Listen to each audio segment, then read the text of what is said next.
കായംകുളം കേന്ദ്രമാക്കി ഒരു താലൂക്ക് രൂപീകരിക്കണമെന്ന ആവശ്യത്തോട് ഭരണാധികാരികൾ ഇനിയും അവഗണന കാട്ടരുതെന്ന് സോഷ്യൽ ഫോറം ആവശ്യപ്പെട്ടു.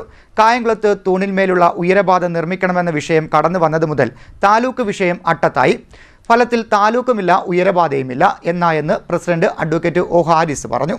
കായംകുളം കേന്ദ്രമാക്കി താലൂക്ക് രൂപീകരിക്കണമെന്ന ആവശ്യത്തിന് 7 പതിറ്റാണ്ട് കാലത്തെ പഴക്കമുണ്ടെന്നും എന്നാൽ ഇതുവരെ അനുഭാവപൂർണമായ നടപടി ഭരണാധികാരികളുടെ ഭാഗത്തുനിന്നും ഉണ്ടായിട്ടില്ല എന്നും സോഷ്യൽ ഫോറം അഭിപ്രായപ്പെട്ടു. കായംകുളം ഒരു താലൂക്കാക്കുക എന്ന കായംകുളംകാരുടെ ചിരകാല സ്വപ്നം കരിഞ്ഞു പോയിട്ട് ഏതാണ്ട് 10 വർഷക്കാലം.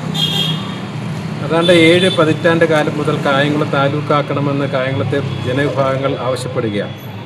1972 അന്നത്തെ പൗരസമൂഹം സെക്രട്ടേറിയറ്റ് മുമ്പിൽ കായംകുളം താലൂക്ക് ആവശ്യപ്പെട്ടുകൊണ്ടൊരു സമരം നടന്നു.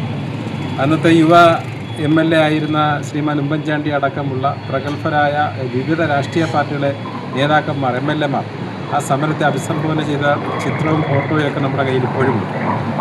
നമുക്ക് അറിയാം, കഴിഞ്ഞ ഏതാണ്ട് 10 വർഷക്കാലമായി താലൂക്ക് ജനപ്രതിനിധികൾ അട്ടത്ത് വെച്ചിരിക്കുകയാണ്.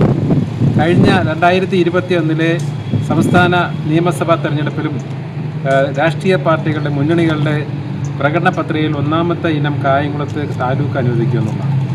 അതേപോലെ തന്നെ സംസ്ഥാന ഗവൺമെൻറ്റോ കേന്ദ്ര ഗവൺമെൻറ്റോ ഏത് പദ്ധതി കൊണ്ടുവരുമ്പോഴും താലൂക്ക് ബേസ് ചെയ്താണ് കൊണ്ടുവരുന്നത്, അല്ലെങ്കിൽ ജില്ലാ ബേസ് ചെയ്ത്, അല്ലെങ്കിൽ താലൂക്ക് ബേസ് ചെയ്ത്. അങ്ങനെയാകുമ്പോൾ നമുക്ക് കായംകുളത്തിന് ഒന്നും കിട്ടത്തില്ല.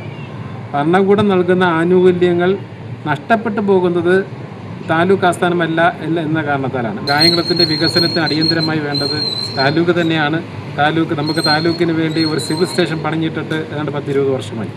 ഇതുവരെ താലൂക്ക് വന്നിട്ടില്ല. ആ സിവിൽ സ്റ്റേഷൻ്റെ കെട്ടിടം 3 നിലയുള്ള കെട്ടിടം ഒഴിഞ്ഞു കിടക്കുകയാണ്. അവിടുത്തെ സർക്കാർ സ്ഥാപനങ്ങൾ, നാമമാത്രമായ സർക്കാർ സ്ഥാപനങ്ങളാണ് അവിടെയുള്ളത്. അതുകൊണ്ട് തീർച്ചയായും താലൂക്ക് വേണമെന്നാണ് സോഷ്യൽ ഫോറം ആവശ്യപ്പെടുന്നത്. ഏറ്റവും ഒടുവിൽ 2021 നിയമസഭാ തെരഞ്ഞെടുപ്പിൽ പോലും വിവിധ രാഷ്ട്രീയ മുന്നണികളുടെ പ്രകടന പത്രികയിൽ ഏറ്റവും പ്രഥമമായ ആവശ്യം കായംകുളം താലൂക്ക് രൂപീകരിക്കും എന്നതായിരുന്നു. എന്നാൽ കായംകുളത്തുകാരുടെ ചിരകാല സ്വപ്നമായ കായംകുളം താലൂക്ക് ഇപ്പോഴും അവഗണിക്കപ്പെട്ട അവസ്ഥയിലാണെന്നും ഇതിന് മാറ്റമുണ്ടാകണമെന്നും social forum president advocate O Haris പറഞ്ഞു. കായംകുളം പുതിയിടം മുതൽ ഷഹീദാർ മസ്ജിദ് ജംഗ്ഷൻ വരെ ദേശീയപാത നവീകരണവുമായി ബന്ധപ്പെട്ട് തൂണിന്മേലുള്ള ഉയരപാത നിർമ്മിക്കണമെന്ന വിഷയം കടന്നു വന്നതു മുതൽ കായംകുളം താലൂക്ക് വിഷയം മൃതപ്രായമായി. ഫലത്തിൽ താലൂക്കുമില്ല, ഉയരപാതയുമില്ല എന്ന അവസ്ഥയിലാണ് ഉള്ളത്.